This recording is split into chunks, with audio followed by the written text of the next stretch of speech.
They called him just a mechanic, an old man with oil-stained hands and silence in his eyes. He kept the helicopters running but never flew. To the others, he was just Walt, the quiet one in the corner with a wrench. But when the blizzard came roaring off the mountain and the last call for help crackled through the radio, there was no one left to answer it except him. He didn't speak. He didn't explain. He opened a locker no one had touched in years, pulled out his faded flight suit, strapped on the helmet, and walked into the storm. Then he said 6 words that silenced the entire base. "This is Eagle 4. I'm lifting off." And the sky once again belonged to him. The wind cut through Pine Ridge like a blade, carrying with it flurries of fine powdery snow that danced under the pale light of the early morning sky. The mountains stood in the distance, tall, silent guardians cloaked in white. It was December in Montana, and everything moved slower, quieter, as though the world itself was holding its breath. The air base sat at the edge of a long-forgotten logging road, where frost clung to chain-link fences and the sound of spinning rotors echoed off icy steel hangars. Inside Hangar 3, it smelled of cold metal and diesel. Rows of snow-covered Black Hawks rested beneath high-arched ceilings, their hulking frames motionless but ready. At the far end where the space was dimmer and forgotten by most, Walter Ramsey worked alone. He didn't speak much, didn't need to. At 71, Walt had long since learned that words mattered less than actions. Dressed in a faded brown canvas jacket and work gloves darkened with years of oil, he moved from one aircraft to the next with methodical precision. A flashlight tucked between his shoulder and chin, he inspected bolts and tubing like a surgeon inspecting vital organs. Every engine tick, every blade vibration, he heard it in ways no manual could teach. Most days, the younger crew barely noticed him. They called him Walt, or sometimes just the wrench. A few offered nods, fewer offered thanks. None of them knew where he came from, and most assumed he'd always been just that part of the machinery. Quiet, reliable, background. On this morning, the crew gathered near the break table, their voices a low hum beneath the radio crackle and the clink of tools. "Hey, you ever seen Walt actually fly? Nah. He just fixes them. Probably never even touched a stick. He's like furniture, always here, just part of the hangar." They weren't cruel, just young. 20-somethings in flight suits and beanies, sharp with sarcasm and caffeine. They traded stories from recent rescue missions, avalanche calls, medevacs gone tight. Every one of them eager for the next big moment, the one that would earn them a name. And Walt, he never joined them. Instead, he stood by Eagle 4 running a fingertip over a scuff on the tail boom, like a man remembering a scar. That helicopter was always ready, perfectly tuned, always fueled. No one knew why Walt kept it that way. They just figured he had a habit. Old guys get like that. Sarah Blake, one of the youngest pilots on rotation, often caught herself watching him. She didn't say much either, but sometimes she'd notice the way Walt paused before every bolt twist, or how his eyes lingered on the sky longer than anyone else's. She didn't know his story, but something about his silence made her uneasy in a respectful way. Outside, the wind was beginning to change. Snow came faster now, heavier. The kind that didn't dance anymore but struck sideways, demanding attention. No one saw it yet, but the sky was shifting, the kind of shift that only men like Walt truly understood. The clang of a dropped wrench echoed through the hangar, but Walt didn't flinch. He kept working, hands steady on the chopper's cold metal skin, though his mind unbidden drifted somewhere far hotter, louder, and darker. Vietnam. It wasn't something he spoke about. Not once in the 20 years he'd worked the line at Pine Ridge Air Base. But sometimes on nights when the hangar lights hummed low and the snow outside made everything still, the memories returned. He could still feel the sting of sweat under his helmet, the roar of rotor blades straining against jungle heat. The mission had been a medevac deep into the tree line where radio signals faded and the ground itself seemed to breathe.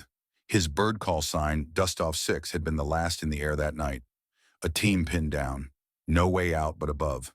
They made it in, took fire on approach, got the wounded loaded. Then it happened. The co-pilot Reed, 25 years old, sharp, funny, always humming Johnny Cash through the headset. A shell struck near the tail. The controls jerked hard. Walt managed to keep the bird level just long enough to clear the ridge. But the smoke, the scream in his ear, and then silence. Reed didn't make it back. That mission earned Walt a Distinguished Flying Cross and 2 commendations. They called it heroic. He never wore the medals. What they didn't see, what no medal could touch, was how Walt crawled from that wreck, one arm broken, lungs full of smoke, heart splitting open under the weight of guilt. Reed was more than a co-pilot. He was family. And Walt had brought him home in pieces. When he came back stateside, Walt walked away from flying. Not because he couldn't, but because he no longer believed he should. He turned wrenches, fixed what was broken. That was how he atoned. That was how he stayed close to the birds, without ever having to leave the ground again. Sarah Blake didn't know the full story, but she felt it. The way Walt's eyes would glaze over at the sound of a certain radio static. The way his hands hesitated for a split second when the younger pilots talked about near misses with a grin. Once she caught a glimpse of a photograph he kept in his tool locker. Faded, water-damaged. 2 young men, one with his arm slung around the other's shoulder, smiling like nothing in the world could touch them. She never asked. Walt never offered. But in the silence between them, she understood Walt wasn't grounded by age. He was grounded by ghosts. It started with a whisper over the radio. Possible squall building north of the Sawtooth. Wind picking up. No one paid it much mind at first. December storms in Montana were as common as black coffee and busted fuel lines. But Walt Ramsey paused when he heard it, his hand frozen mid-turn on a torque wrench, eyes narrowing as he glanced toward the hangar doors. The snow had changed. It no longer drifted lazily down from the sky. It swirled now fast and sideways, scraping against the windows with a hiss like sand on glass. The clouds were thicker, too low, and rolling over the peaks like something alive. Walt had flown into storms like that before. He knew the signs, and he didn't like what they were saying. Across the hangar, Sarah Blake stood by the radio console headset to one ear, her brow furrowed. Eagle 2, repeat that, she said, her voice tightening. Static crackled back, visibility dropping fast. Wind's ripping us sideways up here. Can't see the ridgeline. We're gonna need evac, another burst of static, repeat, we are grounded. Coordinates transmitting now. Walt looked up, his gut already turning. He walked over quietly as Sarah pressed a hand to the speaker, trying to make sense of the fading signal. It's Chris, she said, glancing at Walt. Commander Hammond's team. They were halfway through a medevac when the weather turned. They got the injured hiker, but now they're pinned in, near Granite Hollow. They're iced and bad. Who's left to fly, Walt asked, though he already knew the answer. Sarah chewed her lip and looked around. All the birds were grounded except Eagle 4, the one Walt had kept immaculate for years, even though no one else touched it. Pilots had been deployed earlier in the day on separate missions, Firewatch cargo drops, one on a training circuit south of Missoula. The few that had returned were exhausted or still debriefing, and the storm was closing in faster than anyone predicted. Sarah turned the dial, voice tense. Dispatch is trying to reroute someone from Cascade, but they're over an hour out. No air support within range. The hangar felt colder, quieter. A long beat passed before someone else in the crew said aloud what no one wanted to admit. There's no one left who can get to them in time. All eyes turned toward Walt. He said nothing, just stared out the hangar window where the sky had darkened to slate, and the wind howled like something wounded. Snow whipped in furious spirals across the runway. It was the kind of storm that didn't forgive mistakes, the kind you didn't walk away from unless you knew it better than it knew itself. Sarah's voice was soft, nearly a whisper. Walt, Eagle 4 is ready, right? He gave a short nod. She looked at him, really looked at him. And for the first time since she met him, she didn't see a mechanic. She saw a man with too many stories behind his eyes, a man who'd already flown through hell and survived, and right then she knew. Walt was the only one who could bring them home. The radio hissed in static as the wind screamed outside the hangar. Sarah leaned over the console, her hand trembling as she adjusted the frequency. Eagle 2. Do you copy? Hang in there. We're trying to get help. Another burst of static. A flicker of a voice. Losing heat. Whiteout. Can't hold position. She looked across the hangar. Most of the crew had fallen into silence, their bravado stripped away by the storm howling just beyond the doors. The reality had sunk in. There was no backup coming. The storm had closed the skies to everyone. Everyone except the man who hadn't flown in decades. Walt stood near the chopper he'd kept tuned like a Him-Eagle 4. His hands were loose at his sides. His jaw was set, but his eyes flickered with something distant, something heavy, the kind of look only men who'd made life-and-death decisions wore. Sarah approached him slowly, her voice low but urgent. "Walt." She hesitated, then said the truth. "You're the only one who can." He didn't answer, didn't move, just stared at the swirling snow beyond the hangar doors. Sarah stood there with him in that breathless pause between doubt and decision. She didn't push again. She didn't need to. The silence between them was thick with understanding. After a long moment, Walt exhaled slowly. Then without a word, he turned and walked toward a side wall, toward a locker no one had seen him open in years. The sound of the old latch clicking open echoed through the hangar like thunder. Inside was a flight suit, faded green, softened by time and memory. The name patch still barely visible, Ramsey. Beneath it sat a helmet, its visor scratched but intact, its straps still wrapped just the way he had left them. Walt reached in with both hands, lifted the flight suit gently, as if touching an old friend. He didn't rush. He stepped out of his worn jacket and boots, folding them with care. He pulled the flight suit on slowly, each movement deliberate. Zipped the front, snapped the collar, tightened the cuffs. Then he held the helmet for a beat, just looked at it, and finally he placed it on his head. The strap clicked shut under his chin like a whisper from the past. Sarah watched from a distance, her breath caught in her chest. Walt moved to Eagle 4. He ran his hand along the edge of the rotor the same way he always did, but this time it wasn't a mechanic's inspection. It was something more, a ritual, a reckoning. He climbed into the cockpit, checked the panels, flipped the switches. The engines began to hum. The lights flickered to life. It was like the helicopter had been waiting just for him. It knew his hands, trusted his rhythm. Sarah approached the side door as he ran his final check. "Are you sure?" she asked quietly, voice shaking. Walt looked up at her, eyes steady beneath the visor. He didn't say yes. He didn't need to. His silence had already answered the call no one else could. The rotors screamed to life, carving through the storm like blades slicing silk. Snow whipped against the windshield in furious gusts, visibility shrinking to little more than a ghostly blur. Outside, the world had vanished, consumed by the blizzard's white fury. Inside the cockpit, Walt Ramsey sat still and calm, his hands firm on the controls, his breath slow even. He hadn't flown in over 30 years, but it didn't matter.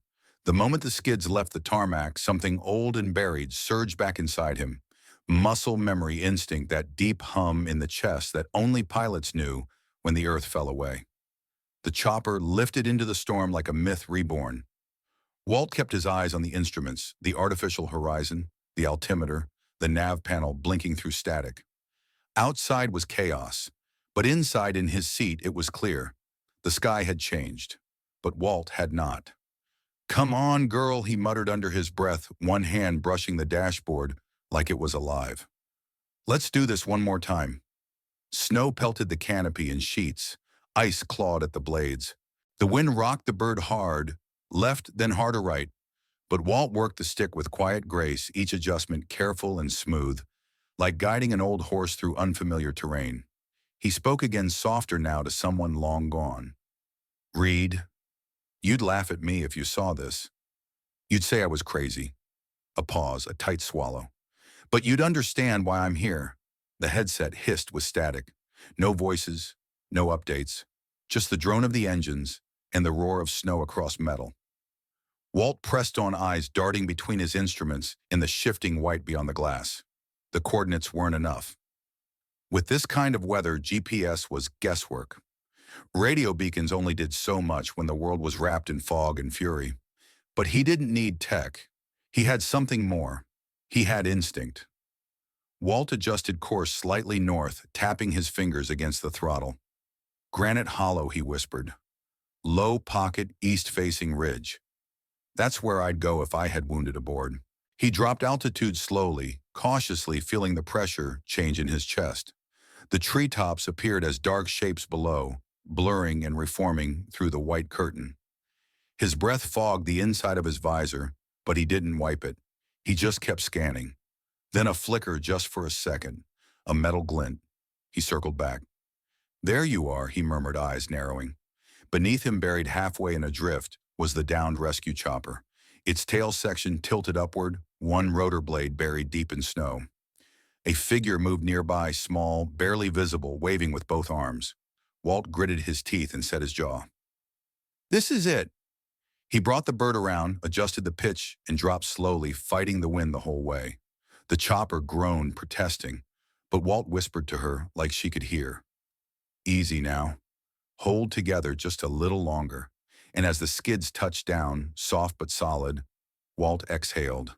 He'd found them, not through screens or coordinates, but through something older, a compass no storm could shake, a pilot's gut, and the promise he'd made never to leave anyone behind. The skids hit the snow with a bone-rattling jolt. The storm howled louder now, angry at being challenged. White spirals whipped across the windshield in furious waves, blotting out everything but the vague shadows of broken pine and the crumpled hull of the downed rescue bird. Walt steadied the controls, forcing the chopper to stay level as it rocked violently in the wind. He reached for the radio, flicked the switch, and spoke in a voice low and firm. This is Eagle 4, grounded near Granite Hollow. Do you read? There was a long pause, broken only by static. Then came a voice, thin, cracked, but unmistakable. Walt, is that you? Walt closed his eyes for just a second, the sound washing over him like a tide. I'm here, he replied. I've got you. The side door slid open, and the cold storm air blasted in like a slap. Through the swirling snow shapes began to appear bundled figures, stumbling toward the helicopter arms, shielding their faces from the wind. One of them limped heavily, two others supported him. Flashlights cut through the white, bouncing off the frost-covered fuselage as they approached. Walt left the cockpit only long enough to help haul the first injured man aboard. He grunted with the weight muscles burning, but his grip never wavered. Another crew member scrambled in, neck shaking, soaked through. A final figure approached, moving more slowly. Commander Chris Hammond. He pulled back his hood, revealing a bloodied temple and wide, stunned eyes. He stared at Walt like he was seeing a ghost. You, he said, breath catching. I didn't think. No time for that. Walt interrupted, steady as ever. Get in. Hammond hesitated just a second longer, then nodded. He helped secure the last of the injured and climbed aboard. The door slammed shut. Inside it was all chaos, cold bodies, labored breathing gear rattling loose from the turbulence. Walt slid back into the pilot's seat and pulled on his harness. Outside, the storm had worsened. Snow was falling so fast it looked like static. The wind slammed against the helicopter's frame like fists pounding a door. Every warning light seemed to blink. Every vibration screamed, don't. But Walt didn't blink. His jaw set. His eyes locked on the horizon, what little of it he could still see. Not this time. Not again. This time, no one gets left behind.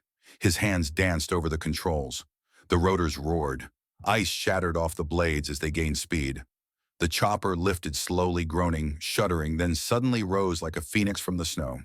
The trees below fell away. The storm tried to drag them back, grabbing at the skids with invisible claws. The wind slammed from the west, forcing Walt to angle hard into it, adjusting pitch and yaw in micro-movements learned decades ago and never forgotten. He fought the air like it was an old rival. Inside the cockpit, Hammond stared in silence, watching this man, this so-called mechanic, command the sky like he had never left it. And as the mountain dropped behind them, fading into a curtain of snow, one thing was certain: they were alive. Because Walt Ramsey had come for them. And this time, he brought everyone home. The storm had not relented, but the snow had thinned just enough to see the landing pad below its lights flickering beneath a layer of frost. The whirring of the rotors beat back the silence as the helicopter descended carefully, slowly settling down with a thump onto the slick surface like a tired eagle returning to roost. The moment Walt cut the engine, a hush fell over the hangar grounds. No one moved at first. Then one by one, figures began to emerge from the warm glow of the base mechanics, radio techs, kitchen staff, even off-duty pilots who had thrown on jackets hastily.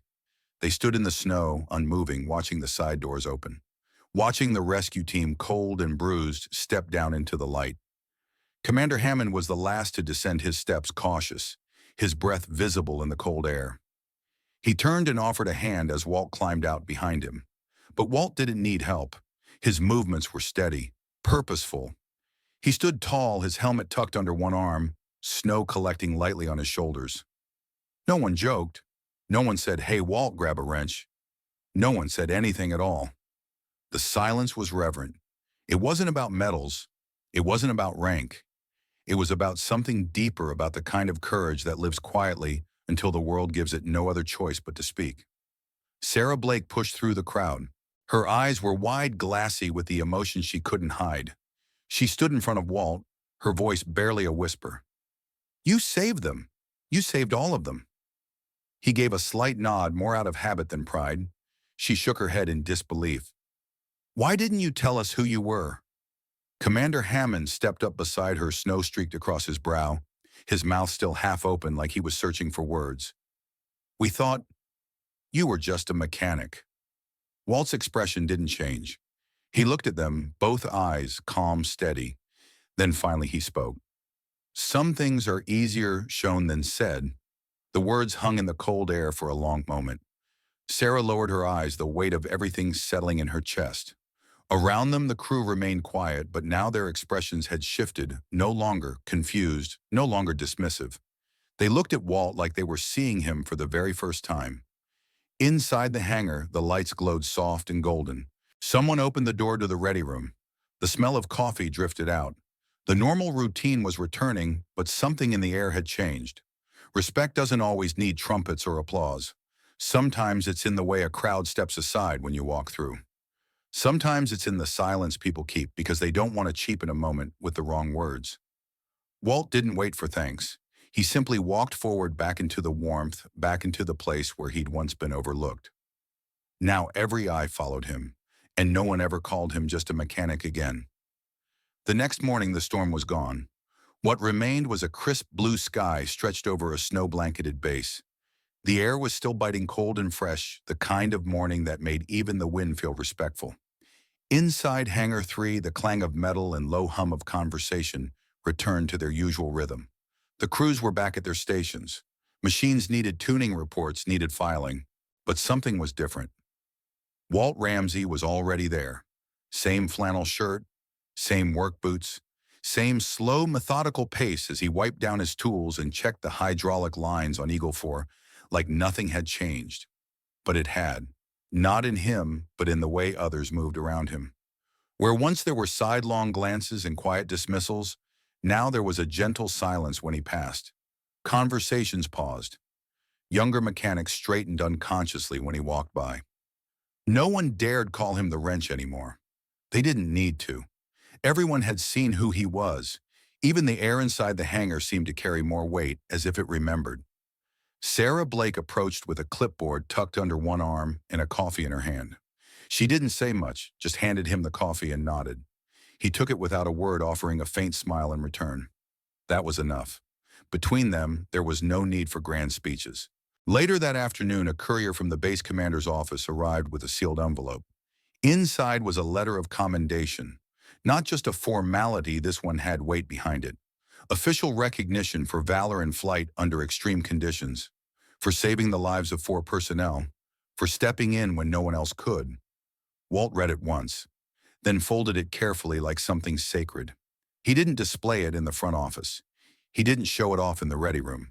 Instead, he walked quietly to his workbench, where the walls were lined with hooks and shelves filled with tools he'd used for decades. Above the wrench rack, where a bare patch of wall had always sat unadorned, he pinned the letter.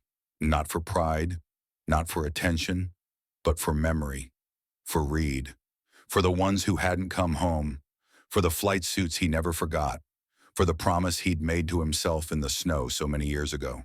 That night, as the sun dipped below the horizon and cast long golden shadows through the hangar, Walt lingered. The base had returned to its routine, but he remained at his bench cleaning tools that didn't really need cleaning. Not because he had to, but because after everything it still grounded him. Legacy isn't always a ceremony. Sometimes it's the wrench you hand off, the nod you receive without words, the quiet shift in how a room treats you. Walt Ramsey didn't need applause. He just needed to know that someone remembered. And now finally they did. The sun broke through the clouds just before dusk. A soft golden light spilled over the mountaintops, casting long shadows across the glistening snowfields surrounding Pine Ridge Air Base. The storm had passed, leaving behind a world scrubbed clean and silent, like the earth itself had paused to breathe. Walt Ramsey stood outside the hangar, a cup of black coffee in one hand, his other tucked in the pocket of his canvas coat. The cold didn't seem to bother him. He looked out toward the mountains, the same ones he'd flown over the night before now, serene, blanketed in fresh snow, as if the chaos had never touched them. His eyes tracked a pair of hawks circling high above the ridgeline. The wind was still, but he could feel its memory in his bones. Some storms, he said quietly, you fly into. His voice was more thought than sound. Some, you fly through. He paused, the corners of his mouth lifting in a small, knowing smile. And some are inside. He didn't flinch when the wind stirred again. It no longer howled like it used to. Not inside him, not anymore. He could still remember the faces. Reed's laugh, the voices on the radio, the heat, the smoke. But now they felt softer, like worn photographs tucked into a quiet corner of his memory. Not sharp enough to cut, but never faded enough to forget. He raised his cup to the air, as if in silent salute. Behind him, inside the hangar, life carried on, young mechanics chatting over tools, radios crackling with weather reports, and Sarah Blake's quiet voice going over flight logs. They didn't crowd him, they didn't interrupt, but they watched him just for a moment with something close to reverence. Walt turned back toward the building, slowly, his footsteps crunching in the snow. The weight he had carried for decades had not vanished, but it had shifted. It no longer dragged behind him like a chain. It simply walked beside him like an old companion. Some legacies are built on words, others on action, but the ones that endure are often built in silence. Sometimes our greatest strength isn't what we say, but what we carry and choose to keep quietly when no one else sees. And as the sky turned amber and the mountains stood still, Walt Ramsey walked back into the light of the hangar, a mechanic, a pilot, a man finally at peace. Walt's story reminds us of something quietly profound. Not all heroes wear medals, and not all strength is loud. In a world that often celebrates the boldest voice in the room, we forget the power of the quiet ones, the people who carry their burdens in silence, who show up without fanfare, and who step forward when no one else will. How many Walts do we pass by every day? A veteran in line at the grocery store, a retired teacher fixing a neighbor's roof, an old man in a workshop who once held the lives of others in his hands. In today's fast-paced culture, we're often quick to overlook the older generation, but stories like this remind us that wisdom, courage, and dignity don't fade with age, they deepen. Walt didn't fly that mission to prove anything. He did it because when the moment came, he knew he could help. And that was enough. So what storms are we facing in our own lives? Are we listening to the quiet voices? Are we honoring those who carry their scars with grace? We'd love to hear your thoughts. Have you ever known someone like Walt? Someone who surprised you with quiet heroism? What legacy will you leave behind? Share your story in the comments below. Let's keep these conversations alive. If this story spoke to you, don't forget to like, subscribe, and turn on notifications for more powerful stories that honor quiet courage, simple kindness, and the strength often hidden in plain sight. Because sometimes the ones who say the least have lived through the most. Thanks for watching. We'll see you in the next story.